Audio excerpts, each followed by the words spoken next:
Hi everybody, my name is Jen.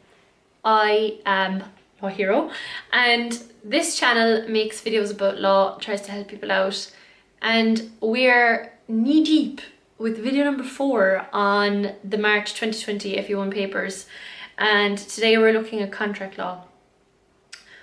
One of my lovely subscribers sent me the paper, so I'm going to have a look at it in this video.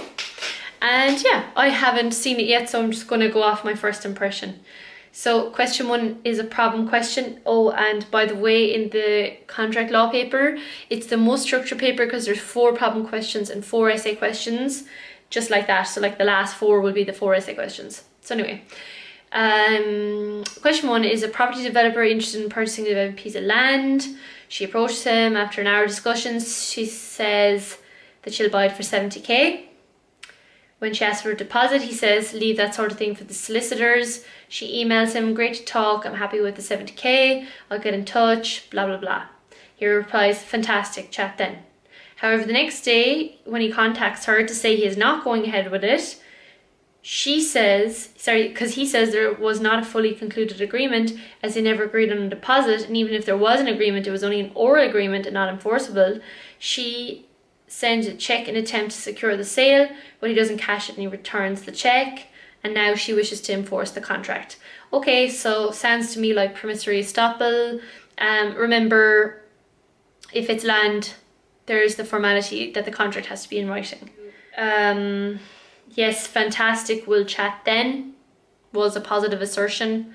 It was a statement that she would have relied on.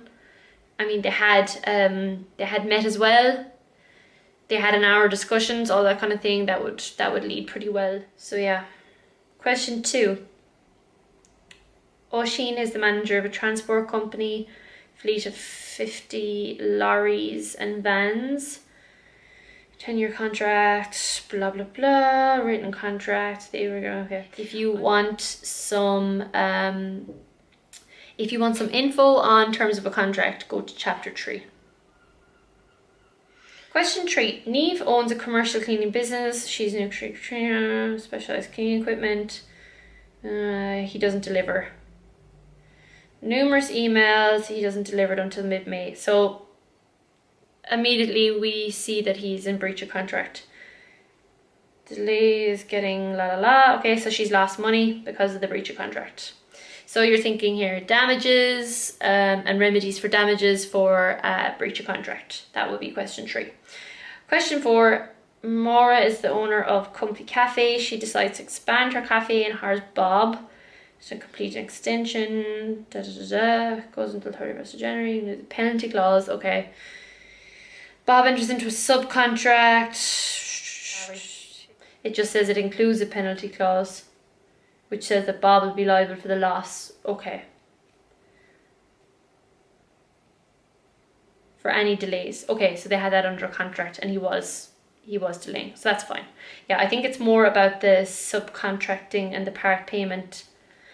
You know, basically it's like the DNC builders versus Rees, when the subcontractor is delaying the contractor, that kind of a thing. Question 5. In what circumstances will a party to a contract be entitled to discharge itself from contractual obligations as a result of breach of the contract by the other party? They didn't fulfill the obligations. Discharging is under chapter 7 of my ebook. Question 6. Outline the statutory limitations that have been put on inclusion of exclusion clauses in consumer and commercial contracts. Okay, so you know you can exclude statutory exclusion. You can exclude terms in commercial contracts.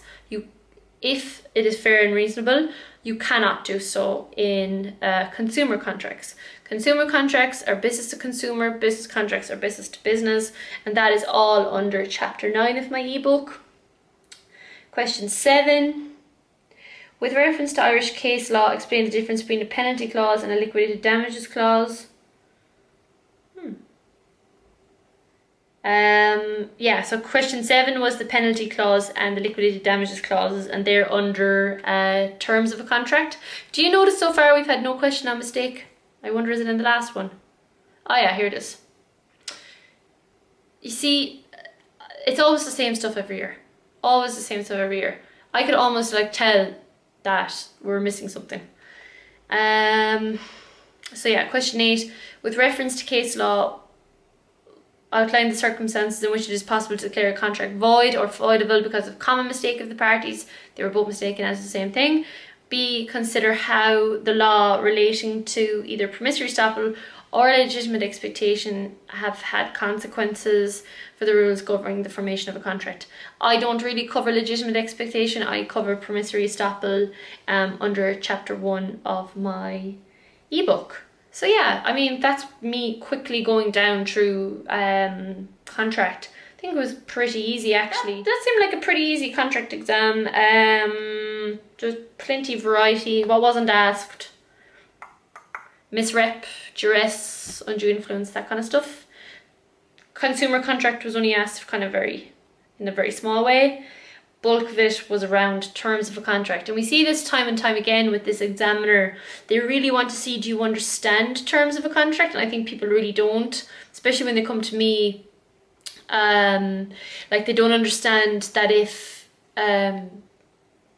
you know, they don't understand what are the remedies for breach. They don't understand discharge of a contract. I find, whereas they do understand estoppel, how a contract is formed, that kind of thing, or the consumer contract stuff, that's all very easy, it's very prescriptive. But when it comes to actual terms of a contract, people are very poor on that. And actually the examiner comes down hard on people, because when you are a contract lawyer, or like you're working commercial contracts, or like you're in-house, that is everything. Like, we don't have to go, there's offer, there's acceptance, there's intention to create legal relations, and there's consideration. We don't bother saying that because there's always a contract. Like, it's not, we don't ever have to prove the contract, it's a given. What's important for us are the terms of the contract, what was agreed. Obviously when it comes to intention to be bound, the Irish courts are, you know, they're very unforgiving. If you put something into a contract, you're bound by it, and they don't really infer any external evidence. They look at the four corners of the contract, unless business efficacy says that they have to go outside of that, which is very seldom. So, you know, remember the courts are loath to get involved in contractual relations. So I think that's why the examiner's coming down hard on people who don't understand terms of a contract, who don't understand remedies and discharge. So yeah, that's my 2 cents on the whole thing. Any questions, again, please email me at info@lawhero.eu and follow me on Instagram at lawheroirl. See you in the next one. I think we have property, tort, equity and constitutional left to review. If you have any of those 4 papers, please email them on to me and I'll review them.